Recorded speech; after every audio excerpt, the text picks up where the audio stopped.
Greetings, parish orphans and retrogrades. Timothy Gordon here to bring you a special presentation, I guess you'd call it an encore presentation, of my talk with Dr. Alan Keyes, perennial presidential primary candidate, one of the first men I ever pulled the ballot for when I voted when I was 18 in Texas, a Catholic, PhD.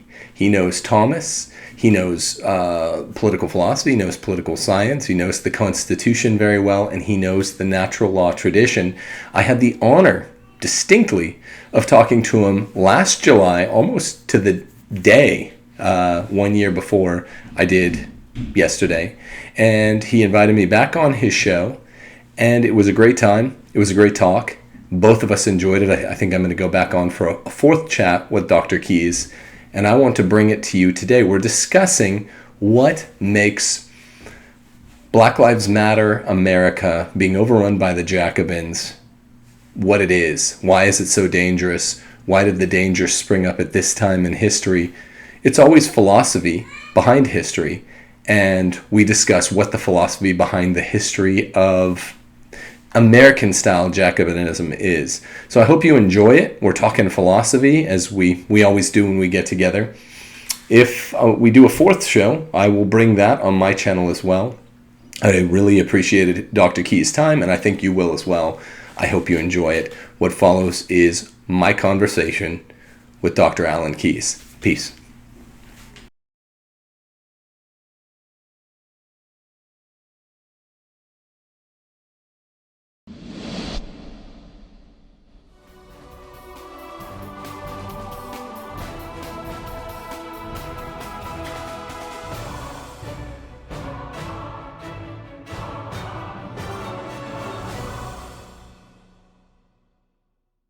Welcome to IMTV. I'm Alan Keyes, and this is Let's Talk America. Today, I'm going to have on a very special guest. Some of you would have met him some time back over the course of the summer, I guess. And we got together to talk about his book, Catholic Republic, in which he talked about the importance of ideas that I, for example, knew a little bit of because of my background and my interest in the civil rights movement and Martin Luther King, that a lot of people forget, which is the fact that there's this fundamental relationship, both between the Christian and biblical understanding, and more specifically, some of the ideas of justice and politics that were articulated by great fathers of the church, including people like Thomas Aquinas and others, that are vital to the success that America has had. But as we are discovering, I think, in our time, also vital to our survival. The greatest challenge to that truth, because we have forgotten it, is now what we're going through, I think, in our society. And I'll be talking with my special guest, Tim Gordon, about what's going on, how he sees it in light of what he has learned in the course of his writing and researches, and what he believes to be both the requirements of our faith in this time and what are the prospects as we move forward for both doing our duty to God, but maybe also along the way trying to help our country survive. We'll be right back.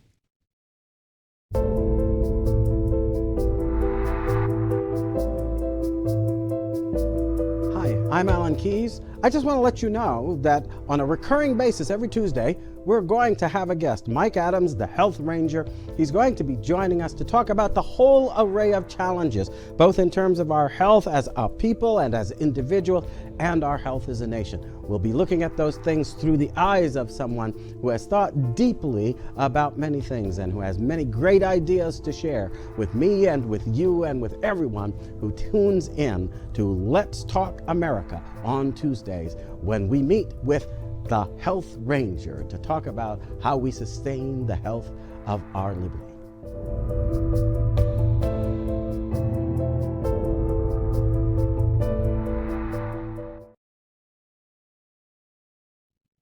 Welcome back, and welcome to you, Tim, and thank you for being with me. Now, to tell everybody who's listening, we are basically broadcasting today to both our audiences, or preparing the broadcast for both our audiences. So we're in effect actually co-hosting this program. Now, your podcast is called Rules for Retrogrades, and I thought that was a fascinating idea. When I first read it, I said, I wonder what he means by that, and then I went to the site and I read it and so forth. I think it'd be fascinating, both as an introduction to you and for the sake of my audience and yours, where that comes from and what you were thinking of when you called your podcast by that particular title. Well, it's always an honor to be with you, Dr. Keys. Just as last summer, I said it, I'll repeat it again now. You were the first guy I ever voted for in a presidential primary when I just turned 18. And so it's a real joy to be with conservative Catholic fellow retrograde, as I've always considered you. Now, what a retrograde is, and the people tuning into my podcast will recognize this, we're co-streaming it, is the opposite of one of Saul Alinsky's radicals. When he penned Rules for Radicals, he had in mind a certain dissolution of the fabric of America, which you see being actualized now. You see it coming to reality, being instantiated. And the primary thing that my brother and I, who wrote a book, and he co-hosts the podcast with me, called Rules for Retrogrades, we noted that Christian men and conservative men and all the overlap between the two groups described herein, then they've bought the lie from the left, from the likes of Saul Alinsky, and before him Karl Marx and an Italian thinker called Buonarroti, that the Christian is this Ned Flanders figure that doesn't fight back. And it turns out it's quite an effective lie if you can sell the idea to your opponent that he's this, long-suffering weenie that will never actually get down in the trenches with you and fight. And to be a retrograde means to be an intellectual conservative that's willing to fight and willing to be fusty. And Dr. Keys, I've long considered you one yourself, and I am pleased to be here with you talking about I'm sorry to say that the occasion for our discussion is the dissolution of the American fabric as we know it. Well, I think that a lot of people are having to wake up to that sad reality, that if it is not simply occurring, it is certainly what a lot of the forces that are now at work, doing things that I think a lot of folks would have considered kind of unimaginable. And I say that in a number of senses. For instance, you are merely reading what's the news of the day, and you come across an article about an assistant professor at some college, a leftist guy, telling you that 2 + 2 = 4 is an artifact of white patriarchalism. And I said to myself, I'm not sure I ever thought that I'd hear somebody actually suggest that mathematics was the invention of racism. But I suppose anything goes in a society now where you have stepped away from the most fundamental premise of the political justice that we all, I think, take for granted. But that political justice required that you judge people as individuals based on the walk of their life in light of the standards of conscience, decency, and God's will that the country itself acknowledged when it came into existence. Once you remove those standards, then everything becomes a matter of who can most successfully first shape the narrative and then assemble the forces to impose that narrative upon others. Isn't that effectively what these people are trying to do now? Of course, it's the dictatorship of relativism, as second to last Pope Benedict Emeritus the 16th said. He also famously quipped that if all standards and moral norms are a matter of taste, then so is cannibalism. If cannibalism is simply a matter of something besides moral norms, then all it's left to is what one prefers in terms of the meat that one consumes. So, yes, it's really simple. I have this argument a lot of times with Catholic right-wingers, the trads, who are firmly convinced that the foundation of America and the framing era of America was Masonic and the creature of Enlightenment thought, along with, I guess, the more primitive aspects of what they would see as Protestant thought. And so they're always surprised when I go through a list of pretty much all the prominent founders and framers, Madison, Monroe, even Jefferson, who did have Freemasonic tendencies and deistic tendencies, Benjamin Franklin, who was a Freemason, Washington, George Mason, whose name is Mason at the very least, that all insisted that the central feature in keeping a polity or a republic together, the good form of self-rule, the corrupt form is democracy, remember, as Plato teaches. The good form of self-rule, republicanism, depends first and foremost on a cultural rejection of, let me say it this way, a cultural embrace of liberty and a cultural rejection of license. The difference between liberty and license is that difference you were just talking about, Dr. Keyes, a moment ago. It is the watchword when we parse freedom to do the good, to do the right thing, and to pursue a moral happiness, eudaimonia, and on the other hand, freedom to pursue more wanton freedom that isn't oriented at anything in particular, nothing moral. And yeah, so it's really clear that America had in its foundations a kind of lodestar of liberty, a moral freedom. And now that moral freedom has been perverted and degraded into a kind of license, a freedom that is not directed at anything moral. And I think, sadly, part of it always comes to my mind, and did, of course, in the course of this month, because we get to the day on which we are told these days, they always put it, we celebrate our independence. And I like to point out to people that that's not, strictly speaking, the truth, because if by independence you mean the act of declaring independence, if that's what we were focusing on, or supposed to be focusing on in the mind of our founders, that would have been July 2nd, because that's the day that vote occurred. They concentrated instead on July 4th, which is the day they agreed on the thing that had been drafted while they were deliberating and voting, which we call the Declaration of Independence, because it lays out the kind of logic that justified their taking an action that, unless they could justify it, they deeply believed was culpable in light of human conscience and of God's commandments. Just to start wars and go about having occasion to destroy people and things and kill people and do all of this, that's not a moral thing to do, except that you're standing on the solid ground that requires it on account of your responsibility to God. That connection is made in the Declaration, and I sadly had to think it again this 4th of July, because even though it is still customary for people to kind of, I call it putting God in the honorable mention position. People forget that the honorable mentions are the people who don't win. And of course, God always wins, so why would you just be giving an honorable mention? Right. But I think a lot of our celebration puts God in the honorable mention position and ignores the fact that every part of the logic of the Declaration of Independence is in light of the power, authority, commandments, and the duty we have, or responsibility we have to observe them, toward God.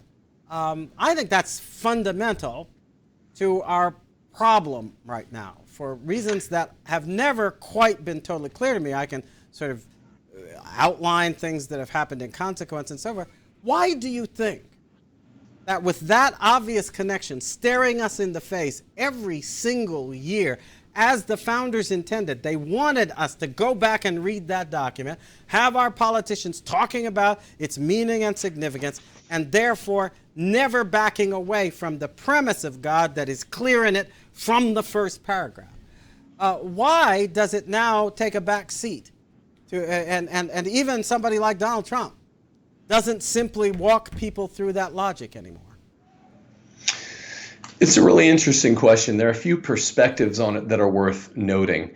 Again, the perspective that I hail from is known as, the Catholic traditionalist quarter. And these people push back on me and my argument in Catholic Republic often by saying there needs to be an exhortatory clause, an exhortation, naming Christ the social king somewhere in the Constitution, which I would have favored, and I want to talk about it at the end of this answer. But I will push back this much. Ireland, as we all, those of us in poli-sci who study political philosophy, particularly recent political philosophy, we know that Ireland had specific mentions of a confessional state, Catholicism, which used to be an important cultural keystone for the Irish, used to be the cornerstone of the Irish Republic. It no longer is. There's a cultural reason why, not a constitutional reason. That's the end of my answer, and I want to get to that. But look what my basic argument by counterexample is. Look at the Irish. They had, when we moved from a Declaration of Independence in 1776 to a ratified constitution in the summer of 1788, and it was amended by the first 8, the Bill of Rights in 1791. Many Catholic traditionalists and religious people in general, Protestant Christians of all sort, say, why is there no specific mention of Christ, which I would have favored for the record. But I always point to Ireland. Look, they have Christ in their constitution, right? I don't know if it's the social kingship of Christ that's mentioned, but they have explicit ties to the Catholic confessional state, and it did virtually nothing in terms of the preservation of cultural Catholicism. Okay, so there's procedural due process is the beating heart of the Constitution, and our founders and our framers who sought to codify the ideas of the Declaration of Independence in the Constitution, they did quite well. They did an 85, 90% job. The people are responsible for keeping the cultural Christianity, which is the real beating heart of the culture, not of the government, alive. And while I would have favored an amendment that says that Christ is the social king or something like that, for all Christians, Catholics and Protestants, anything like that, the culture allowed itself to die one man, one family at a time. I think, and I'll try this out on you, because partly the need to ask for that is based, I think, on a misunderstanding. The Constitution, in my sort of experience with the founders, I should preface that by saying that I did my doctoral work on Alexander Hamilton's contribution to the discussion that went into the Constitution, right? I didn't know that. That's interesting. Of course, that involved me in reading a lot about that whole era and what run up to it, everything else. Well, over the course of years, one of the things that it helped me to develop was to read things carefully and think it through. They actually didn't think the Constitution would last very long. They didn't see it as the be-all and end-all. They saw it as something they were putting together. And all of them, I think, would be pleasantly surprised to learn that we were still operating under the Constitution. The reason I emphasize July 4th is because they did assume that whatever took place in the way of disputes and so forth and so on would require that people refer to fundamental premises of justice, principles, as it were, that would have to be respected as they said they were being respected. During the course of the debates on the Constitution, they were always adverting to the principles of the revolution, the principles we fought for, the principles people died for, and so forth. Those were in the Declaration. And though it took me a while before I realized it, Christ is mentioned in the Declaration. We just don't see it at first, perhaps. And of course, given what has happened in the late 19th, early 20th century, maybe we don't see it because we've decided not to look at it anymore. But in the Gospel of John, it begins, in the beginning was the Word, and the Word was with God, and the Word was God. Through the Word, all things were made, and without the Word was not one of them made. That's the opening statement. And then it goes through the genealogy, and who turns out to be the Word? Christ. Christ is the Word made flesh who dwelt amongst us. So in the beginning was the Word, and the Word was with God, and etc. That description is the description of creation. Yes? Going through the Word. And without the Word, Christ, was not one of them made. So when they said, we hold these truths to be self-evident, all men are created equal and endowed by their Creator with certain unalienable rights, what are they referring to? The activity of the Word. Yes? So it does begin. It begins, you can't even think it through without that reference to Christ, the Creator. It's why, by the way, I think that the whole debate we've had, creation versus evolution, is so important, and why the fact that our elites have drifted off into evolutionary hell is so important, because that represents the implicit abandonment of what was explicitly, I regard, in the Declaration, the basis of the founding, and that since they know the importance of it, I think until the moment we've arrived at right now, all through my life I sensed, even as I got more and more sure that this is what was happening to us, they were very careful never to just come out and say that's what they were doing. Right. What I find interesting about the present moment, and very compelling in terms of the unique danger we're in, is they now think that it's okay to rip off their mask and pretty explicitly reject what was clearly the Christian basis in concepts that's focused on Christ, right? And that derived the sense particularly of moral authority, but also the purpose of political authority, from that sense of the authority of Christ, who is, in terms of the human relationship with God, the one through whom that relationship comes into being and without whom it cannot be sustained. Am I making sense? Yeah, I agree 100%, Dr. Keyes, but I would make this stipulation that, as Monsignor Charles Pope has used this term throughout the pontificate of Pope Francis, weaponized ambiguity. I think that the implicit nature of the endorsement of Christ as the beating sine qua non of all republics, of all of the good forms of government. There are three good regimes, according to Aristotle: monarchies when they're honoring liberty, aristocracies when they're honoring liberty, and republics when they're honoring liberty. All three of them have perverted shadow forms when they're honoring license, as I spoke of before. Yeah. Christ is the beating center of all of them, and it was an implicit endorsement at the Declaration and not much of anything in the Constitution.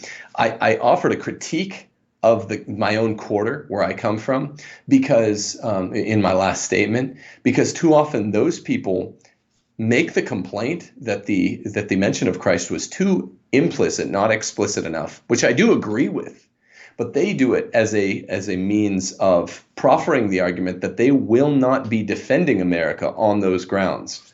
I distinguish there, right? So the good guys, too many Christians say, nah, we're not going to defend America. We're not going to stand and fight for the culture because the founding and the framing were too Masonic. Now, the leftists, you just said that the mask is off. I got fired for criticizing Black Lives Matter from a Catholic school as the department chairman of theology on June 3rd of this year.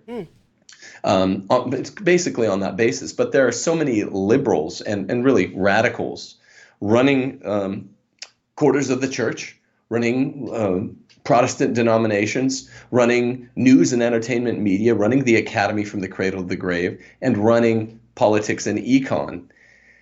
They've stormed the institutions. So, of course, the liberals are happy with the kind of weaponized ambiguity, the weaponized implicit endorsement of Christ, where hopefully it should have been explicit. So they're not going to fight for it. And if no one on the right will stand up and say, look, we don't want to fall into the perfectionist fallacy. There are tons of flaws with what we began with, but it's what we have to work with. We're Christians. We are Americans. It's still the closest thing to a city on the hill. Let's stand and fight. Let's not throw fellow conservatives under the bus because none of us agree 100.0%. Let's cancel the cancel culture. Let's allow people to speak out, and we'll stand up for them and retain their jobs, and let's fight the left. And let's turn America back into Christendom, if ever it was a stone's throw away from being Christendom. That's what I say. Well, I think that's a kind of wonderful summary. And it raises in my mind a question, though. In that, as you were speaking, I was thinking about the ministry of Christ. And therefore also about the ministry that the body of Christ is to continue. And while obviously it has to be Christ-centered, Christ-based, Christ-empowered in every way, do we proceed only by declamation or sometimes by question, right? Right. As when Christ, who could very well have just declaimed, said to Peter, "Who do they say I am?" Right? Who do they say I am? Now, that's an indirect approach to the question, which is actually looks like a consultation with ignorance. Yes?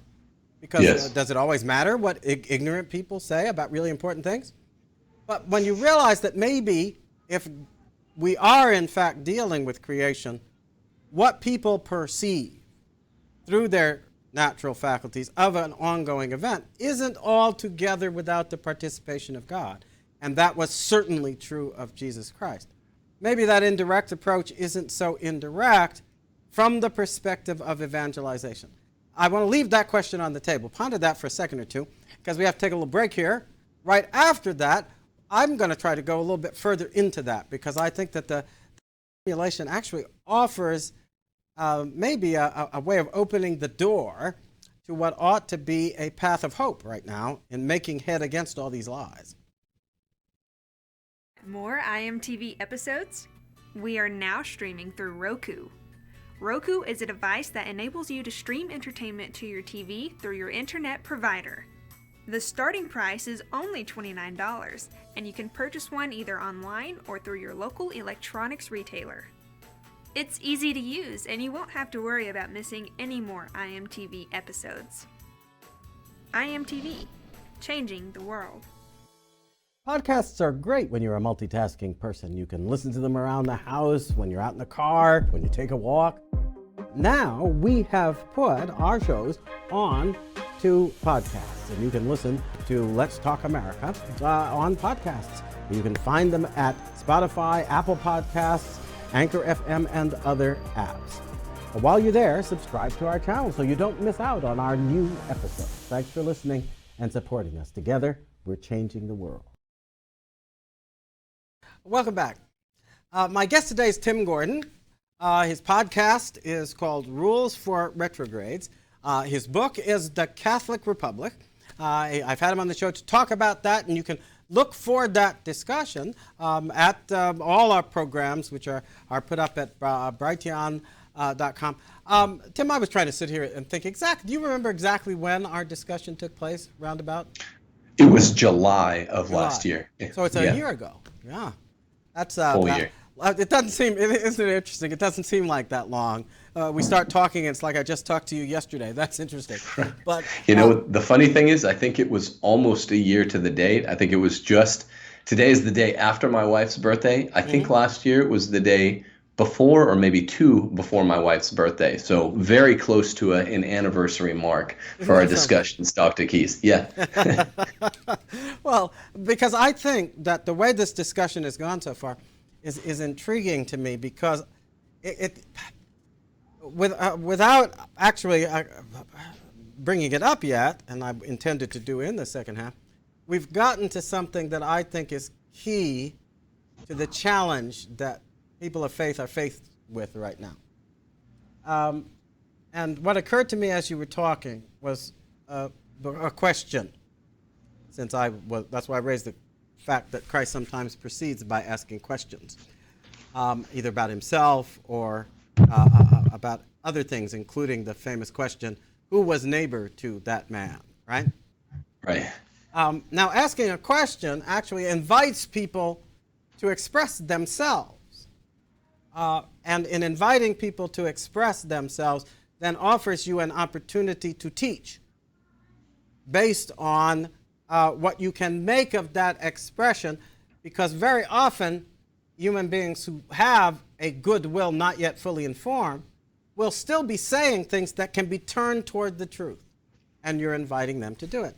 And the question that crossed my mind as you were describing quite accurately the situation, I think, was the lack of an explicit naming mention of Christ, which I'm not sure would have been as clear when the Declaration was written. In other words, you said the word creator to most of the people who were, for instance, considering the Declaration, the people certainly who were writing it, including Jefferson and others, they were thoroughly steeped in the Bible. So the connection between Christ and creation was second nature. You say the creator, you know who you're talking about because you remember that passage of John. And they spent a lot of time in the Word, including in the original language. It's how they learned things in school. They were taught the languages in which the Bible was written, except not Hebrew, but Greek, in which the New Testament was written. So it wouldn't be as distant. In other words, if you say, we hold these truths to be self-evident, all men are created, in making that, you knew you were invoking God's power of creation through Christ, right? Because that's what it means to somebody who has been instructed by God in the Bible. But in the way that they put it, two things are true. You have presented it in such a way that what you're talking about is open to the understanding, even of those who do not believe in Christ, because they do believe in creation, right? And that's going to be true by and large of most of humanity. Before we got so sophisticated, we started talking nonsense to each other, right? We're here, we must have gotten here by some means or other, some being had to be responsible, and so forth. And in just about every culture and every possible way, there was some account that gave responsibility to beings of a different, or a being of a different kind than ourselves, who was responsible for the creation. So, in a way, you are couching the American Declaration in terms that raise a question. Is the intention of the body of Christ to institute a form of government or to continue the work of evangelization by instituting a form of government? And if you are to continue the work of evangelizing by instituting a form of government, don't you have to institute it in terms that invite everybody to come listen to what you've got to say, like Paul teaching in the sort of Greek city. He's addressing people in the Agora, I guess, and they're coming together to listen to him. They weren't yet converts to Christ. The unknown God. And he talked about God, and he talked to them in a way that then took where they were and led them toward the truth, right? But in a sense, the Declaration starts with a truth that is open to all, but it is couched in a way that makes it clear to those who know Christ what is being discussed. But isn't it our job to make that connection, not just in the course of the document, but in the course of the nation's history? Does that make sense? Indeed. Yeah, there are a lot of really important ideas you packed in there. St. Paul indeed did preach to the Greeks through an appeal to the unknown God, right? He said, this one God of your many that isn't known is the true one, and all the ones that you actually have faces and names for are fake. That's a heck of a way of bringing the gospel. And St. Paul, remember, he went from being the ultimate kind of super Jew, right? When he was persecuting Christians, to then he became a Jewish Christian. And then he sort of moved through the process all the way to becoming the opposite, the apostle to the Gentiles, where he's that's what we call him, the apostle to the Gentiles. He's the one at the Council of Jerusalem that was saying, let's not hold these new Christian converts to the old rules of circumcision and kosher. Let's make this as open a tent, as big a tent as we can, without reducing the really essential properties of Christianity in order to allow them in. But let's get rid of some of the accidental properties of Jewish Christianity, as it was called then, and allow them to come in and kind of skip the middle step of Judaism. The reason I bring this up, Dr. Keyes, that's really important is because it reflects the sort of two moments that constitute the forfeiture of American Christianity. Those moments are on the right, among Christians and conservatives. It's widely acknowledged that conservatism is Christian, and it is more than that.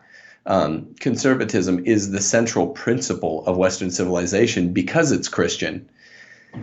But these same people are the ones that say, well, let's not preserve America because it's imperfectly Christian. It's imperfectly expressed as Christian, and so it's not worth defending. I think these people need to embrace having a big tent, that's part of why I went through what I went through, though, because if you think that the point of what we're doing, or the point of what the founders were doing as Christian people, was simply to establish a perfect sort of Christian polity, I guess I'd have to differ with you, because that's what I'm waiting for. But I'm waiting for secure in the knowledge that the perfect Christian polity is the one that Christ is going to bring with him when he comes. Right. And right. I shouldn't be so presumptuous as to think that I am going to establish it when he's going to establish it. And my work is to continue his work, which is to turn as many people around so that they will recognize what is to come and be waiting to be a part of it. One of the shout-outs I got here, I have people seeing the comments that folks made, and Sylvia Smith made the comment, evangelism is always the goal. Right. But if evangelism is always the goal, then you are always assuming that you are preaching to the unconverted. If America was founded to preach to the unconverted, doesn't that make a difference in the way in which we hold the door open, which we did? It's not an accident that people came from all over the world, from all kinds of different backgrounds, and etc. to America. We blithely assumed they came because they wanted the gold and the silver and so forth and so on. But a lot of times people were coming into an unknown place in a totally unexpected situation, risking everything they were and everything they had. And all they had on offer was a sense that they would be treated, given better opportunity and greater justice and a greater chance to kind of prove who they were than they could find anywhere else. That doesn't sound to me like people who are just coming for what they can get. They're coming for what they can be, looking to be, in a sense, in a better and more complete way who they are supposed to be. But when we're introducing people to Christ and God, isn't that exactly our goal?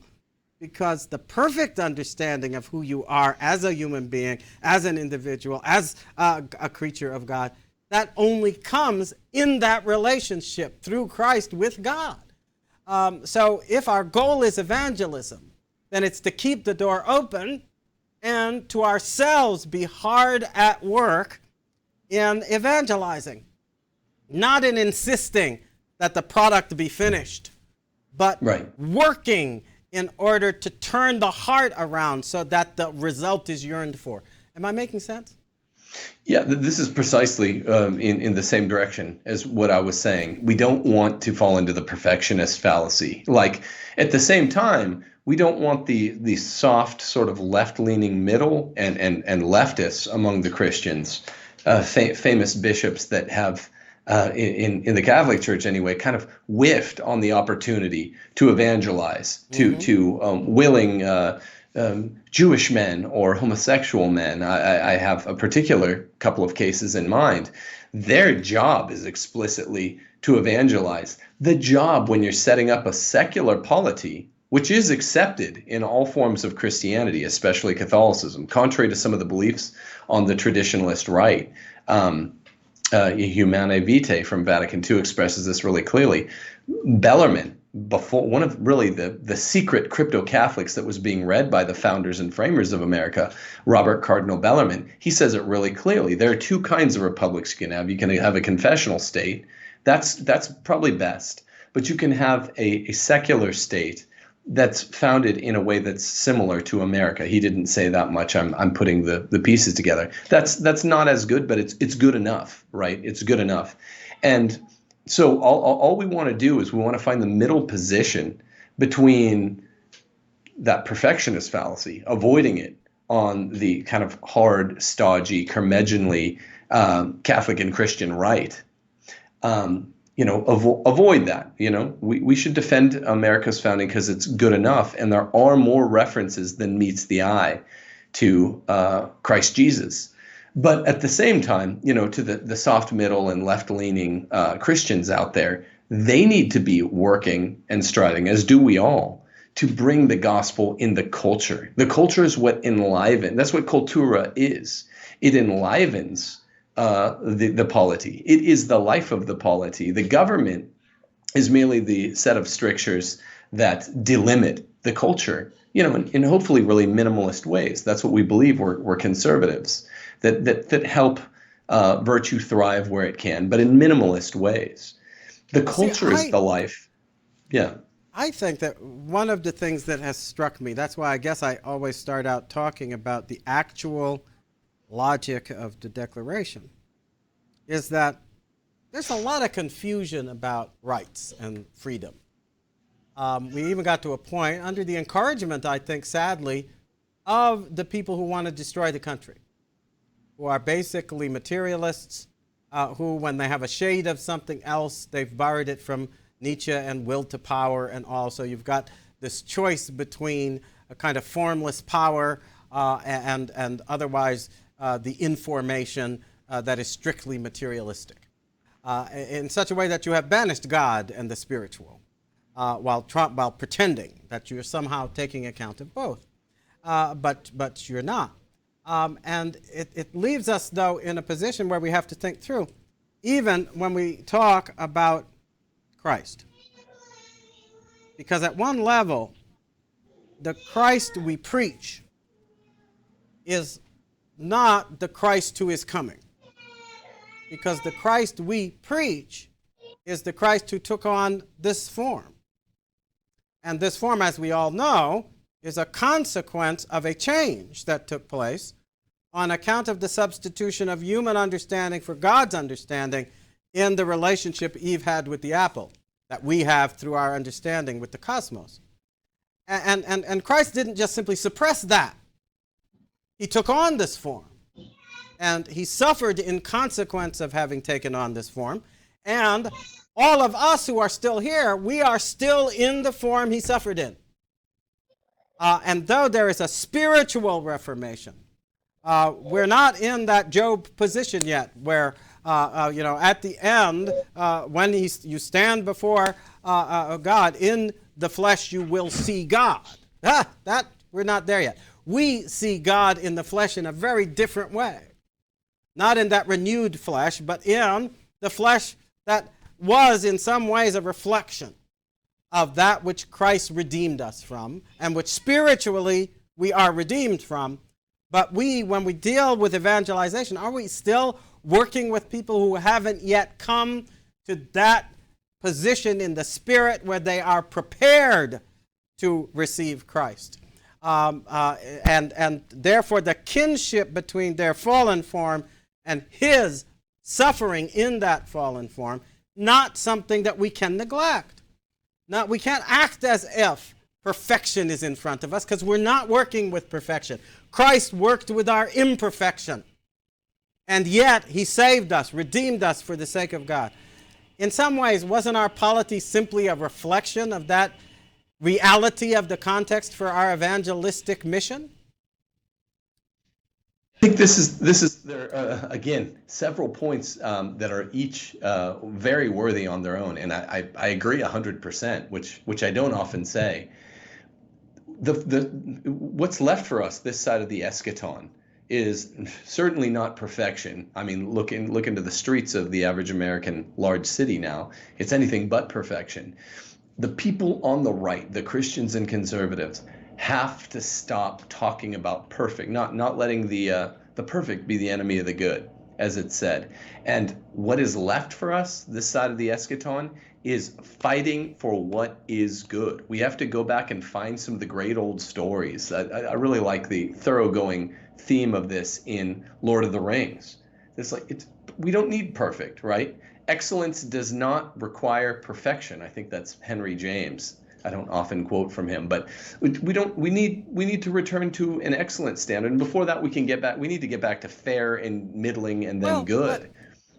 But Tim, don't we actually have a standard that is both excellent and suitable in that it points us toward our ultimate goal, but in a way that nonetheless, how can I put it, casts light on our imperfection? The way I was putting it in my mind as you were speaking was that the answer to that dilemma is truth.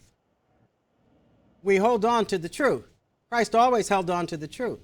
He even held on to the truth when it shed light on the imperfection of one he was evangelizing. The story that comes to my mind, for various reasons, is when he was talking to the young man who was all wealthy and everything, and he came to Jesus and asked him what he needed to do to be saved. And Christ said, well, you know the commandments, don't you? And he said, oh, yeah. And Christ listed the ones, and by the way, it's always interesting to me, he listed the ones, but he didn't list the ones that had to do with God.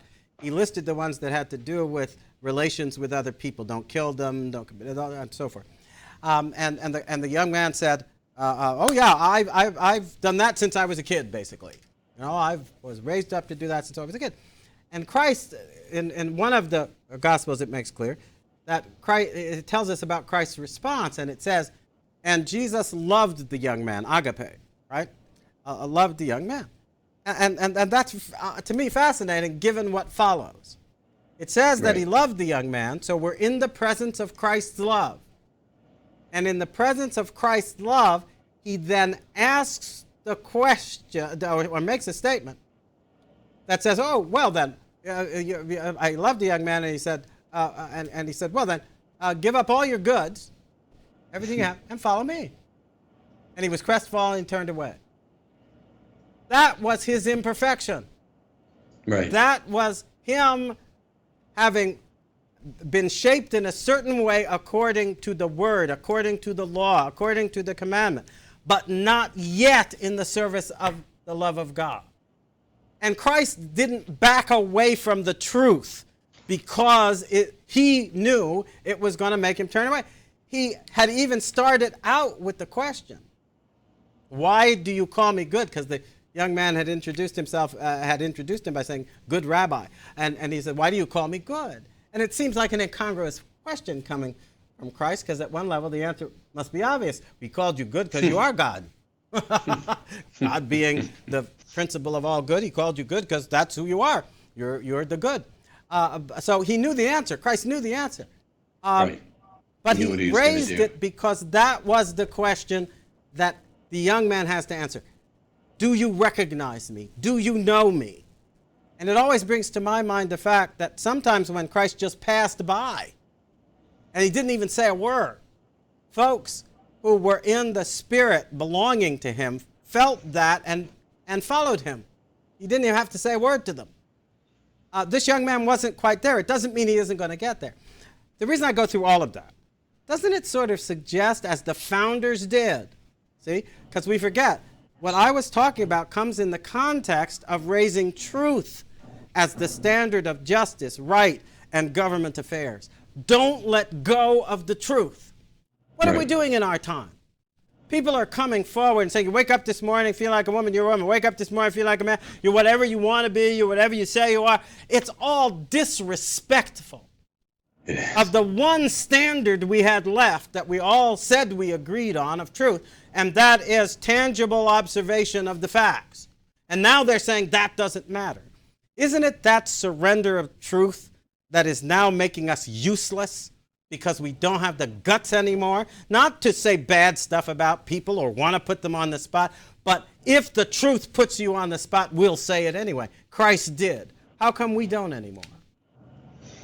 There's a lack of guts, and there's a lack. The takeaway that was in my mind as you were going through Christ and the young man is the existential affirmation or denial. It's the principle of the excluded middle between either you follow him, you call him good rabbi, and you say all these flowery things, and you ask him an open-ended question and give him the opportunity to respond as Christ. But at the end of the day, you either follow him, you're either with the truth, capital T, who's a man, or you don't. And Christ, yeah, I think I was smiling as you said it, because he asks, knowing what the young man is going to do, why call me good, man? I mean, that's what he's saying. And that is the decision that awaits all of us. It's not a one-time decision, because our confrontation with Christ is an ongoing thing. It's sacramental for us. It's scriptural. It's magisterial. But it's a one-time confrontation that greets us, or maybe just a couple times in the streets. We are literally we're betters, parted from our money at times when we're being asked, "Oh, are you with the Christians?" Right? I'm sawing off the heads of statues. The head of Christ was sawed off in Miami 2 days ago. We must stand in those moments. They're not singular moments as they were for that man, but they're few. This happens every time I talk to you, but we are down to the wire. Time flies. We've been talking for the whole 50 minutes. People often think it's going to be long, but it's actually much shorter than it seems to be. Will you come back? Because I think we just got to a critical point, and it relates our two vocations because of that central point of courage. I think that may be the one thing needful and the one thing lacking, and it has everything to do, among other things, with the surrender of respect for God's understanding of human sexuality, which in the end is God's respect for our humanity, which we are surrendering as we abuse the vocation of family that then gives rise to procreation. But that's a topic that we could spend a whole nother show on, and I hope you'll come back and we can do it. Let's do it. Well, okay. I love that. And all of you, as always, I always love it when we end in a point like that, because you should still be thinking and hopefully wanting more, right? So think it through, and you'll find more right here at Let's Talk America. So you ponder it and join us again at that time at Let's Talk America.